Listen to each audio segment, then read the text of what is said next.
ตอนแรกๆแหละเพิ่นเฮ็ดแจกโชคประจำปีแม่นเอิ้นไปฝาก ประจำปีไว้ธนาคารพัฒนาลาวหั่นอยู่ลักซาวนี่บ่อยู่เวียงทองอยู่เวียงทองอันได้คำ20บาทอยู่บ้านคำผลหน้าหั่นนะวันนี้แหละเคยก็เลยไปนั่งอยู่ป้ามา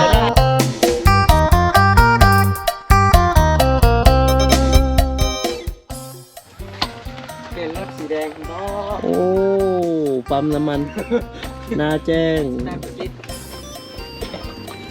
ำมาใส่น้ำมันก่อนใส่น้ำมันเนาะใส่น้ำมันให้เบาสุกทักทายสบายดีกับเบาเตียงคำหน้าก้ายพี่น้องเดี๋ยวขึ้นมาแวะโอ้อันนี้เซเว่นเหมือนบ่ซื้อหั่นสะดวกซื้อเนาะเซเว่นบ้านนาแจงเนาะโดยโอ้เพิ่นขายอย่างแน่นี่ขายน้ำเอาเดี๋ยวทักทายสบายดีก่อนสบายดีบ่าวเสียงคนหลงป่าโดยสอง YouTube บ่าวเสียงคนหลงป่าให้มันไผ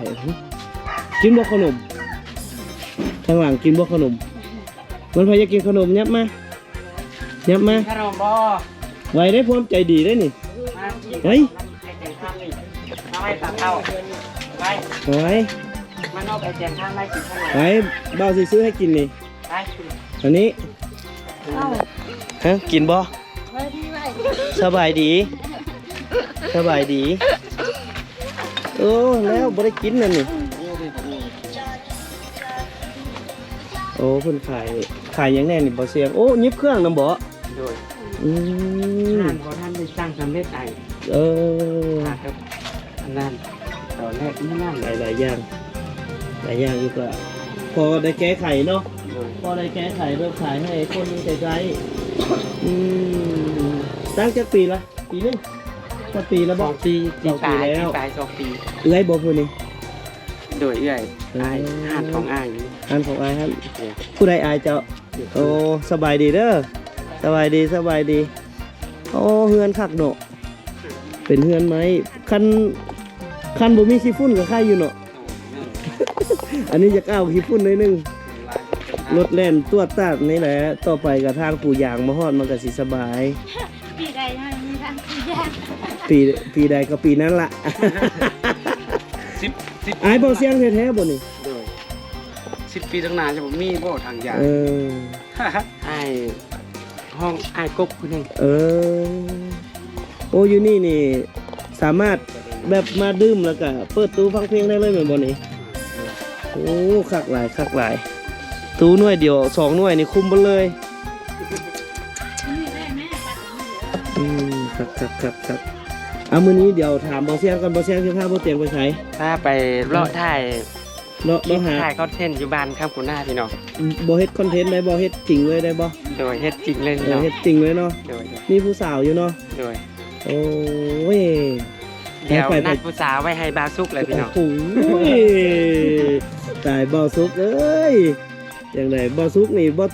บ่เตียงพาไปทั่วประเทศแล้วแต่ว่าเอาผู้สาวให้ตลอดแต่บ่เคยได้จักเทื่อโดยแต่บางที่ก็ได้มาได้บ่เทื่อใส่แนมพวงอยู่นี่เนาะโดยเอาบ่ซุกบาดจังเบิ่งเอาเดี๋ยวรอติดตามเบิ่งพี่น้องว่าบ่เสียงสิพาบ่เตียงไปหาไผลองเบิ่งผู้สาวสิงามซำใดหรือว่าไปติดตามเบิ่งกันเนาะโดยพี่น้องมาหลังจากที่เฮาเติมน้ำมันแล้วเดี๋ยวมาเบิ่งคนเฮงก่อนพี่น้องเอ้ยได้ข่าวว่ามีคนเฮงรางวัลที่พี่น้องได้ทำ5 บาทแม่นบ่5 บาทโดยบ่แม่น20 บาทวะ5 บาทโอ้ยติดอันนี้บ่ให้ขึ้นเฮือนเลยเป็นเงินลาวละ600 ล้าน600 ล้าน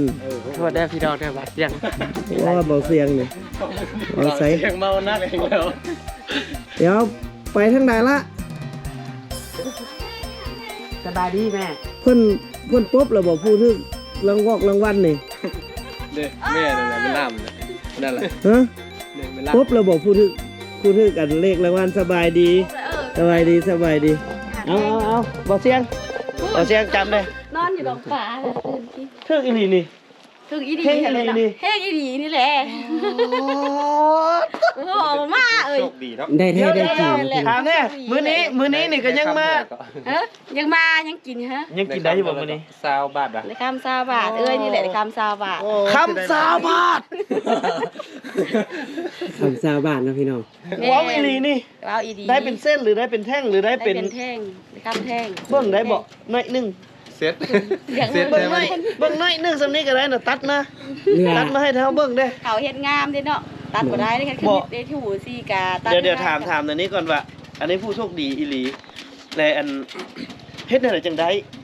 ไปฝากเงินธนาคารเนาะ ไปฝากเงินธนาคาร น่ะได้ขอเสียงโชคเด้ เป็น ได้ ผู้โชคดีของธนาคาร แม่น โอ้ผู้โชคดีของธนาคารเลยคือใจดีแท้ ธนาคาร GDB บ่ LAV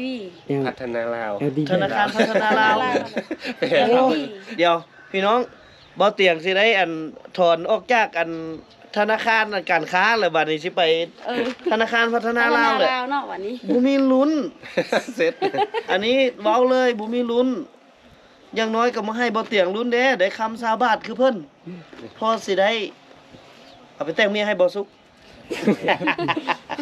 โอ้เธอ ต นี่ อนแรกเราเมียก่อนเนาะจะเลยจังไปช่วย เดี๋ยวเฮ็ดนะเลย หุ่นหนึง เดี๋ยวถามหุ่นหนึงก็ดีกว่าบ่ได้จังหุ่นบ่อันตอนแรกๆแหละเพิ่นเฮ็ดแจกโชคประจำปี แม่น เอ้ยไปฝาก ฝากประจำปีไว้ เออ ธนาคารพัฒนาลาวหั่น อยู่ลักซาวนี่บ่ อยู่เวียงทอง อยู่เวียงทอง สาขาเวียงทอง สาขาเวียงทอง แต่ก็สาขาเดียวหั่นเนาะเวียงทอง แล้ว รักษาเพิ่นกลับมาเด้หัวหน้า ปีหนึงหมุนปื้อเพิ่นละจกสลากบ่หรือว่าหมุนแรน เอ้ย ดอ ไป ม ฝากหั่นได้4 ปีแล้ว มาปีนี้ เป็นลูกค้าเพิ่นเนาะ ก็บ่ฮู้เนาะ เป็น ก็ ลูกค้า เป็นผู้โชคดีหั่นแหละเอ้ยก็มาปีนี้แหละเพิ่นก็ปลูกได้ซื้อว่าเอ้ยหั่นได้ เพิ่น คำ โทร ซาว มาบอก บาทแม่น เพิ่นโทรมา เพิ่นโทรมา สมมุติเพิ่นโทรตึ๊ดเห็นเบอร์ น้งรับ เห็นเบอร์เห็นเบอร์ก่อนเอาตอนเห็นเบอร์ก่อน ตอนเห็นเบอร์วะ ตอนเห็นเบอร์เบอร์มันเป็นอะไรเบอร์05 ตอนนั้นจะ แม่น พูด บ่ นะว่า แม่นบ่ ก็บ่ฮู้ เบอร์ แหละ เบอร์ขึ้นต้นด้วยเลข0เปิดทางการนะครับขึ้นต้นเลข05บ่ซี่นะ051แล้วแม่น051แล้วแม่นคำม่วนแต่ว่าคำเกิดนี่รักษาวเป็นบริคำไส้นี่050บ่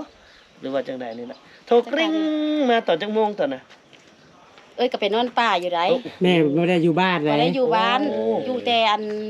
อ้ายแม่เจ้าเนาะ เออ แต่มานี่ล่ะโทรมาหาสาวคุณติดต่อมาหานเบอร์เอ้ยก็โทรบ่ได้เดิเนาะติดต่อมาซื้อนั่นนี่นะหานหั่นนะซื้อสอนมันเจริญบาทมันเจริญหั่นนะ อืม ล่ะอันได้คำ20 บาทอยู่บ้านคำผลหน้าหั่ เอน นะ อ วันนี้แหละเคยก็เลยไปน้ำเอ้ยอยู่ป่ามา คน แล้ว นั้น ก็ เฮ็ดหยังอยู่ตอนน่ะ กำลังลมเดียวอยู่ตอน10 โมงกลางคืน ยังบ่ฮู้เรื่องหยังเลย พูดเรื่องหยังมีแต่ถามเคยว่าเคยเป็นไผเป็นหยังว่ามัน เขา นำ เจ้าสร้างมานี่ เอ บ่ อผู้ใดก็มาฮู้มาทืดๆว่าเป็นไผเป็นหยังว่าเนี่ยเคยมาอีหยังอันกลางคืนปานนี้มันนำแม่อีหยังว่าว่าอันกระตุกใจเนาะยันว่าเขาอัน ยันมีเรื่องอีสัง เรื่องอีสังหั่นนะ ติเลยอืม ดีบ่แห้งหั่นแหละว่าซั่นซะ เออก ลางคืนก็ว่าเป็นน้ำมาเนาะ แม่นเขา วัน ก็ นี้ มี ล่ะ เรื่อง บ่มีหยัง นั้น ได้แม่ว่าอันแม่หั่นแหละได้คำ20 บาทอันจุธนาคารบอกมานำแม่ก็เส้นขึ้นไปแหละ เส้นนั่นนี่บ่ ตื่นเต้นน้ำตาจะนักไหลเอาเลยนะแม่ก็ได้นะ 2 บาทกันหลายแล้วอันนี้20 บาท 20 บาทเลยพี่น้อง20 บาทได้ต้องเพิ่นให้ไปรับอยู่ไสน่ะ จ้าเพิ่นมามอบหับอยู่นี่ก็ โอ้ จัดอยู่นี่แหละจัดจะเดินเฮาเรื่องเบียร์อยู่บ่ทันทิมบ่ทันให้ไปครับ นี่นะ โอ้ยพี่น้อง ทางงัวตัวหนึง ลังเบียร์ยัง มื อ อยู่ มาเพิ่นมาน่ะ เอาเพิ่นมาแล้วได อันละมื้อใดว่าเพิ่นมาเมื่อวานนี้ บ่ได้ มื้อซื่น มื้อเลยมื้อได้ทิศแล้วนี่เนาะ แล้วมื้อวานนี่พวกเฮามาเห็นเพิ่นกินอยู่ก่อน แต่เฮาคิดว่ามื้อนี้นี่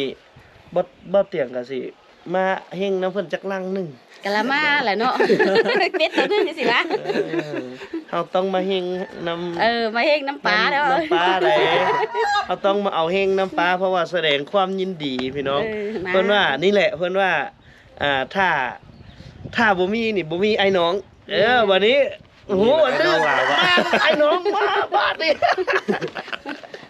นั่นแหละก็มามื้อแรงค่ะ แสดงความยินดีก็ดีใจนำเนาะนำอายนำน้องคำ20 บาทนึงนี่มันถึกเท่าใดก่อนตอนนี้ 50,000บ่ ประมาณ30เลย จักหมื่นบ่ เพิ่นตีมือเพิ่นมาหั่นล่ะคำแท่งล่ะ28 ล้าน 28ล้าน เพิ่น บาท เขียน หนึ่ง ใบ อะเนาะ อันบินนะ บาทนึง แล้วอันนี้เราขึ้น 38 ตึมแล้ว อ๋อ ขึ้นตึมเป็น อะไร ชาวเก้าป่ายแล้ว 30 แต่ถ้าสมมุติว่า30ล้านต่อบาท20ก็36 อืม 600 600 600 ล้าน 600ละ 1 ล้านบาท ประมาณ900,000ปลาย เกือบ แม่ 900,000ปลายบาท เกือบ มงหันเลย เกือบ1 ล้านบาทโอ้ยจะเป็นลมคือโชคดีแท้ ก็ได้ยินข่าวเนาะได้ยินข่าวยังใครว่าโชคดีสันเด ป้าตัวเฮาเฮ็ดอะไรเฮาสิเฮงคือเพิ่น บัดนี้ก็ย้ายมาพัฒนาเนาะมันก็มันเทื่อกับบุญเฮาก็ได้เฮงมันเทื่อกับแล้วมันที่กับน้องเนาะก็ว่าบ่ได้ได้ซะ จังซี่เนาะพี่น้องที่จริงอะนะเฮาก็ได้แต่แสดงความดีใจนำเพราะว่าการที่กลายเป็นผู้โชคดีนี่1ในล้านว่าความจริงเลยเนาะคนเฮาหั่นสิอาศัยแต่โชคมันก็บ่เป็นดอกพี่น้อง มันต้องอาศัยเหือแห้งและสติปัญญาเนาะที่สำคัญเนาะบอกน้องๆเลยเบิดทุกคนเลยที่เบิ่งสองเบาเตียงคำเนาะโดยเฉพาะแม่นพี่น้องคนลาวเฮาก็อยากให้ความรู้สำคัญที่สุดเนาะเฮามีวุฒิการศึกษามีความรู้ความสามารถการแสดงออกหาเงินด้วยตัวเองได้อันนี้คือยั่งยืนและจีรังเนาะเคยได้ยินบ่3ล้อถูกหวยถูก12 ล้านบาทบ่เท่าใดนี่แหละตำนานของไทยนะ อยู่ไทยเนาะ แม่นแล้วเอามาเนาะเราเป็นคนเราเป็นนักบวชเนาะเราเป็นนักบวชแล้วเราถึกหวยแล้วซิกออกไปแล้วบ่มีความรู้ทางด้านหยังเลยนะเนาะบ่มีความรู้ทางด้านหยังเลยแล้วก็ไอ้น้องก็มาเต็มคือบ่ซี่แหละนี่คือพวกเฮามานี่แหละไอ้น้องก็มาเต็มผู้นี้ก็ขอล้านหนึงผู้นั้นก็ขอ500,000ซื้อเฮือนให้ผู้นั้นซื้อรถให้ผู้นี้ให้หมดนะไอ้น้องน่ะย้อนว่าเฮาได้เงินหลายแล้วเด้ เฮาได้เงินหลายแล้วเฮาบ่คิดว่าเงินจำนวนสำคัญนี่มันก็เบิดได้ถ้าเฮาบ่เขาเอิ้นว่าบ่ผันบ่เฮ็ดให้มันเกิดนอกออกผลมันก็เบิดไปในโตเนาะคันซานละคนที่มีความรู้นี่มีความรู้ความสามารถหาเลี้ยงตัวเองได้นี่กว่าถึกเด็ก10เทื่ออันนี้บ่เถียงคำว่าเนาะแต่ว่าอันนี้ก็บ่แม่นว่าอีหยังดอกแสดงความยินดีนํแล้วก็น่าจะไปเพิ่นก็ไปพัฒนาต่อยอดจาก600ล้านนี่มันก็สิเป็นตื้อหนึง2ตื้อ3ตื้อ4ตื้อ หลายปีก็ได้รถ หลาย เนาะ ปีก็ได้รถแล้วก็มาล้างรถอันนี้ว่าเป็นให้เว้าให้เป็นบทเรียนเนาะพี่น้องคือ3ล้อถูกหวยผู้ใดที่เคยเบิ่งก็สิได้ฮู้หั่นแหละว่าเรื่องราวตำนาน3ล้อถูกหวยมันเป็นจังไดเนาะก็ใส่กินลิ้นฟุ่มเฟือยผู้ใดมาก็แม้ว่าไปเบิดนะความหมายคือไปบาร์ไปหยังไปผู้สาวคนละหมื่นนะเนาะมันบ่เกิน3ปีมันก็หมดเพราะว่าเพิ่นฮู้ว่าได้เงินเด้เพิ่นฮู้ว่าได้เงินเพิ่นก็จ่ายบ่เตียงไปขอก็ให้100,000 บาทผู้นั้นมาก็200,000 บาทมันก็หมด แม่ บ่ปาเนาะถ้าเฮามีแล้วเฮาบ่ฮู้รักษาเฮาบ่ฮู้เฮ็ดให้มัน หมุนใช้หมุนเวียนเนาะก็บ่แพ้บ่พื้นเนาะ มันก็บ่แพ้ ได้ไม่สุกบ่เอาเมียมันก็บ่แพ้บ่พื้นบ่มีลูกผูกเต้านำเขาแหละ บ่มีผู้เก็บเงินอีก มีแต่จ่ายกับจ่ายเดี๋ยวเอาแม่มีอาหารมีผู้เก็บเงินน่ะก็ได้โชคได้หมานมาใส่เลยมีลูกมีเต้ามาแล้วแห เพ ละ ราะว่าสิพาบ่สุกนี่กลับมาหาเมียอยู่บ้านเก่าพุ่นล่ะ ก็ได้ละว่าคือบ้านเมื่อกี้แหละมาเยอะหาก็ยังใครก็ มันสบายกว่านะ เอาน้ำซ้ำปลาก็ยัง อย่างน้อย ได้เนาะ อย่างน้อยบ่ได้ซื้อเด้อบ่ได้ซื้อคำนี่บ่ได้ซื้อแน่นอนละสุกเหมาเมียพี่น่ะ ตัดสิเลย ใช่บ่เซ็ต ก็แสดงความยินดีแล้วก็ดีใจนำผู้โชคดีพี่น้อง600ล้านกีบเนาะโดยประมาณ500ป่ายยัง600เนาะเพิ่นก็เป็นผู้โชคดีก็ดีจะนำกับรางวัลของหวยพัฒนาบ่แม่นหวยพัฒนาอันนั้นละรางวัลของผู้โชคดีของธนาคารพัฒนาลาวเนาะบ่แม่นซื้อเลขซื้อเบอร์ใดคันซื้อเลขนี่ก็ยังว่านั่นนึงอันนี้นี่เพิ่นออม เราฝากเงินแต่โดด เพิ่นออมเนาะคือป้านี่เพิ่นได้ย้อนว่าเพิ่นไปออมเงินบ่แม่นซื้อหวยเนาะ พัฒนาลาว ถ้าซื้อหวยนี่มีสิทธิ์หมดแต่อันนี้เพิ่นออมมันก็เลยมีสิทธิ์งอก เพราะว่าคนเซฟเงินอยู่แล้วเป็นคนที่วางแผนการเงินเซฟเงินอยู่แล้วเนาะก็น่าจะโอเคอยู่พี่น้องเอาแสดงความดีใจนํเบิ่งแมลงพวกเฮาสิมาแสดงความดีใจนํเพิ่นหรือบ่ เป็ด มีเป็ดอยู่เฮือนนี่บ่ปะ เป็ดอยู่เฮือนนี่ล่ะเด้จับขึ้นมา เบิ่งนึกไปเบิ่งก่อนปะ ช่วงนี้บ่ ไปเบิ่งก่อนปะ เดี๋ยวให้ ให้น้องมายามตลอดประสงค์นี้ ให้น้องเข กะ ยเบิ่งกั หาน กะมื้อจะสาบุญจะทันก็ได้ให้น้องกลับมา ปี๊บจับเลยรัก12 กลัวเลยแม่นบ่แต่เฮาจัดการเลยได้บ่ โดยจัดเลย ว่าบ่ไปเฮาใส่ละ พี่น้อง หมูหั่นเอาไว้กินมื้ออื่นซะ เดี๋ยวหากะโลกเมื่อกี้นี่เห็นหมูอยู่เดี๋ยวโลกหมูอยู่ หมูนี่กินซะ จะได้ เอาปลาเฮาก็เป็น FC คือกัน เป็น FC อันน้องเคยคือกัน ไปเอาห้ามมาแล้วมันเกิด มาเตรียมพี่น้อง เดี๋ยวมาแสดงความดีใจนะ มา เพิ่น มาเบิ่งหมึกหลอดพี่น้อง ยินดี หมักหลอดได้หมัก หมึกหลอดออกลาได้พี่น้องยามนี้ดิโดยพี่น้อง มักรอดเหรอ โดยหมึกหลอด มักรอดเป็นเอาเลยว่าเบิ่งดู หวานได้พี่น้องหมึกหลอดนี่ หวานเนาะ โดยไอเตียงข้ามลองชิมมึงดูอ่ะชิมให้ FC เบิ่ง อั ดู น ดิ นี้มักรอดได้กินอยู่ เอาหน่วยแดงๆเลยไอเตียงข้าม นี่เนาะ โดย แดงๆได้บ่เลย ลองชิมมึงดู เรื่องมาถ่ายสมสางสมสาง ใส่แม่นวะแม่นวะไปมาเข้มหนองพี่น้องมาเข้มหนองต้องขอบใจทางเบาเสียงคนหลงป่าหน่อยเด้อเบาเสียงหลงป่า ฝากติดตามช่องเด้อพี่น้องเด้อ ยังบ่ทันได้ลงคลิปแต่ว่าฝากติดตามก่อนละ จ้ะ เบาเสียงหลงป่า บาเซียงกับกำลังเริ่มเนาะพี่น้องเนาะบ่ทันมีความรู้เนาะพี่น้อง เห็นอยู่ว่าโอ้ยจุนี้มาเด้อว่ะวันนี้เห็นบ่รอแซ่บเลย โอ้ยได้ยินไม่ซุกอยากชวนอันพักแต่ว่านี่ครับว่าโอ้ไปก่อนซะหน่อยบ่ได้เวียกกันพักแล้วน่ะ สมสางงามๆเลย ใส่โอ้ตัวนี้บ่ใส่เบิ่งดูตุ่มเพียงก่อน โอ้ นี่ พี่น้อง หัวสารเด้ หัวสารเนาะโอ้สารหัวใหญ่กว่าดอแท้ เออ ก็ได้กินอยู่วะ ทันเนาะ หน่วยใหญ่เนาะพี่น้อง เป็นพิธีกรให้เบอร์เสียงเลยเด้อเบอร์เสียงเด้อให้เบอร์เสียงเป็นพิธีกรให้เด้อมื้อนี้ป้าสารเป็นกระดักกระดอแท้เนาะ สารวะ สารนี่ ว่าสารยังไงกัน นี่นอกบุกเยอะหนึงนี่เบิ่งดูโป เออ อันนี้คือนอกสารพี่น้องนี่นอกสารนอกสารมาบ่เสียงบ่พี่บ่เสียง นี่น้องปลา น้องป่าเพิ่น สบายดีอันนี้ ส ก็ บายดีสบายดี สามี แม่นวะ ไปสอนเลย มาเบิ่งพี่ก่อนมานั่ง สาม เดี๋ยว มี สัม ผู้ ภา โช ษณ์ คดี สา เนาะ มี พี่น้อง ก่อนเบิ่งขออภัยเด้อ เป็นอาจารย์สอนเนาะพี่น้อง อาจารย์สอนอยู่บ้านกว้างกันเหรอเรื่องอะไรเนี่ย โอ้เอามักบานไปให้เด็กน้อยหน่วยหนึง แสดงว่ามื้อแล้วได้เข้าไปแต่เช้า เมื่อเข้าไปแต่เช้าวันเช้าวันอาทิตย์แล้วขึ้นมา ในบ้าน ที่มาพัก เอามักบานไปให้เด็กน้อยหน่วยหนึงเมื่อกี้นี่ให้ลูกหลานอยู่หั่นแหละ นั่นอันลงพ้นมาแล้วเนาะ แม่นแหละมาแล้วไปถามหาแล้วว่าเมื่อแล้วว่าซั่น วัน สารก็ได้ วันจันทร์ยังลงไป อืม เอากินไปนี่แหละ บ่ลุงถามเด้ตอนหูข้าวว่าได้รางวัลนี่เป็นเอาเลยหัวจิตหัวเจอ ว้าว จะ มีความดีใจร้ายเลยเนาะ แห้งเลยเหรอเนาะ มันของแขกตั้งแต่พี่ได้ยินเลย แขกไปเลย เพื่อนได้สาวอยู่เพื่อนไหน บ่ได้ฟอสไปเลยบ่ เพราะเงินแท้ได้โทรไปประสานทางกันธนาคารแล้วเงินแล้ว คิดว่าเพิ่นตัวเนาะ แล้วก็เอามือตะเลขอื่นจี้อะไรเงี้ย เออถ่ายหัวบัญชีไปให้เพิ่นเบิ่งถ่าย ฮูกมื้อนั้นยังอยู่บ่ฮูกเพิ่นมามอบรับยังบ่ขอหน่อยเด้อ อยู่ใน Facebook เนาะก็เห็น ขอได้ก็สิ copy เอา หลัง copy จาก เอา นั้ กัน นก็เบิ่งดูว้าผู้โชคดีอีหลีได้พี่น้องเดี๋ยวบ่เตียงโชว์ขึ้นหน้าจอให้เบิ่ง เห็นข้ามใช่ปะ อ่า ข้ามเป็นแท่งเลยเนาะอ๋อเป็นแท่งอ่ะ เอาต้องขออภัยที่บ่ได้เอามาโชว์เพื่อความปลอดภัยเอาไปฝากปะ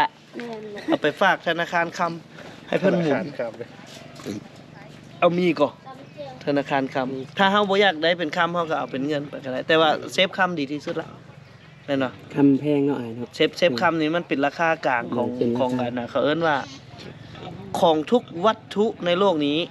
เอาข้าม เป็นเอาคำเป็นตัววัด เนาะ เซฟคำดีที่สุด แต่ว่าก็ยังบ่ซ้ำเซฟดินเซฟดินนี่สิมีผลกำไรหลายกว่า เป็นตลอด กว่าเซฟคำนี่มันมีขึ้นมีลงแต่ว่าเฮาขายได้ยามจำเป็นเนาะราคามันปกติแต่ว่าเซฟดินนี่ปีหนึงมันก็ขึ้นไปหลายเติบได้ดอกเบี้ยของที่ดินการลงทุนกับดินถือว่าดีที่สุดแหละว้าตัวแล้วอันเดี๋ยวถามความรู้สึกไปอีกก่อนอัน ลุงเลยล่ะอยู่บ้านนี่แมันบ่ นั่นแหละ แล้วหูก่อนเมีย เมียแล้วยังไปอันตัดแฮมนอนอยู่ป้าเด้อ เพิ่นยังบ่ฮู้หยังเพิ่นเนาะปั๊บแต่เพิ่นสิตกใจเนาะหุ่มไปเนาะ พอดีอันเพิ่นส่งข้าวไว้ฮู้ก็แต่งลูกเคยไปนำเพิ่น เออ 5 โมงยังไปจนพุ่นละดึก ตกใจแล้วเนาะปอจุด11 โมงกลางคืนบ่หาและเงินเนี่ยว่าเมื่อก็ ที่บ่เตียงคำอันดีใจนะเพิ่นบ่แม่นเพิ่นถึกหวยนะพี่น้องบ่แม่นเพิ่นซื้อเลขนะแต่เพิ่นเป็นผู้โชคดีจากการออมเงิน ฝากเงิน ไปออมเงินนะแล้วมันก็เลย มันรู้สึกว่าเงินมันสิบ่หมดไปถ้าผู้ถึกเลข อันนี้ต้องขออภัยนำผู้ที่มักซื้อเลขเนาะแล้วอันถ้าเป็นของลาวเฮานี่ถึก1,000ถ้า6ตัวเนาะก็ได้400 ล้าน ถ้าซื้อทุกงวดนี่เชื่อว่าคนที่ถึกเลข400อันล้าน2ล้านก็ตามจากซื้อป้องละ1,000เพิ่นสิขึ้น5ขึ้น10ได้เพิ่นสิเก๋ขึ้นเต็กอยากได้หลายเลยสุดท้ายแล้วก็หมดไปในตัวตรงนี้ พอดีซื้อหมด5ล้านก็ถึง5ล้านคือเก่า อันนี้ก็คือความรู้สึกของผู้ที่ว่าโชคดีเนาะก็อยู่ป่าอยู่ดงก็โชคดีคนมีวาสนาพี่น้องเลยคนเฮาแข่งโชคแข่งวาสนาแข่งกันบ่ได้เนาะลุงเนาะแข่งกันเรือแข่งพายนี่ได้เอาจังใดก็ขอแสดงความยินดีแล้วก็ดีใจนำป้านำลุงอยู่ทางพี่เนาะเดี๋ยวเฮาก็สิได้ไปต่ออีกพี่น้องเดี๋ยวเอาไว้มาฉลองน้ำเพิ่นเนาะบ่เสียง เลย อ่า